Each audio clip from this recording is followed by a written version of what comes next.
ഇന്ധന ലഭ്യത കുറഞ്ഞതും അതോടൊപ്പം തന്നെ വളരെ ചിലവേറിയതുമായതോടെയാണ് ഇപ്പോൾ വൈദ്യുതി നിരക്ക് വർദ്ധിപ്പിക്കാനുള്ള ആലോചന ആരംഭിച്ചിട്ടുള്ളത്.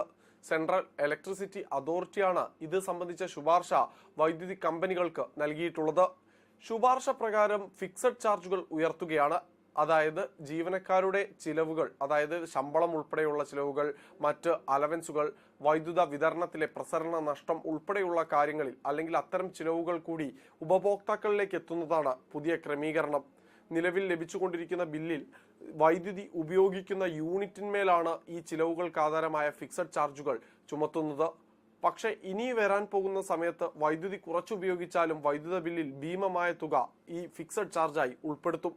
ഈ തുകയിലൂടെ തന്നെ ജീവനക്കാരുടെ ശമ്പളം ഉൾപ്പെടെയുള്ള കമ്പനികളുടെ അധിക ചിലവുകൾ നേടാൻ കഴിയുമെന്നാണ് വൈദ്യുതി കമ്പനികളും അതോടൊപ്പം തന്നെ സെൻട്രൽ ഇലക്ട്രിസിറ്റി അതോറിറ്റിയും വിലയിരുത്തുന്നത്.